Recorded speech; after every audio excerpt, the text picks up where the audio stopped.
कॉलेजला गेलो तर वैष्णवी होती, भूषण होता, रणपिसे पण होता. ह्या भूषणचं रणपिसेचं जे काही विधी भाषेचं उरलेलं साहित्य आहे त्याच्यापासून काहीतरी नाविन्य करण्याचं काम चाललेलं. तोवर मस्त फोन बघत होते. हिमांशू दादा पण निवांतमध्येच फोनमध्ये काम चाललं होतं. सगळ्यांचा टाईमपास चाललेला. नंतर आलो ते करून कोर्टामध्ये. आज वर्धापन दिन होता कोर्टाचा. तिकडनं गेलो, या भोसरीला काम होतं थोडं, मग भोसरीला गेलो. तिकडून आलो. मस्तपैकी सनसेटचा पॉईंटच खूप छान असतो.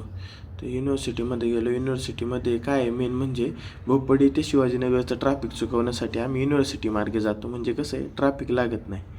नंतर आलो तर कॉलेजला ते प्राइज डिस्ट्रीब्युशन वगैरे झालं विधी भाषाचं. सर्व व्हॉलेंटियर्स आहे, सर्वजण निघालेत घरी. सर्वांच्या चेहऱ्यावरती एक वेगळाच आनंद आहे, कारण की विधी भाषा 1.0 सक्सेसफुल झाला. त्यानंतर आलो रूमवर आलो तर रूमला कुलूप होतं. म्हणलं आता 100% कोणच नाही आहे. आता आलो रूमवरती, मस्तपैकी आपली मिक्स व्हेज भेळ बनवली आणि खायला बसलो. मस्त कॉमेडी सीन चालू होते. थोडंसं लॅपटॉप पण पाहत बसलो होतो. कंटाळा आला होता त्यामुळं, कारण झोप पण येत नव्हती.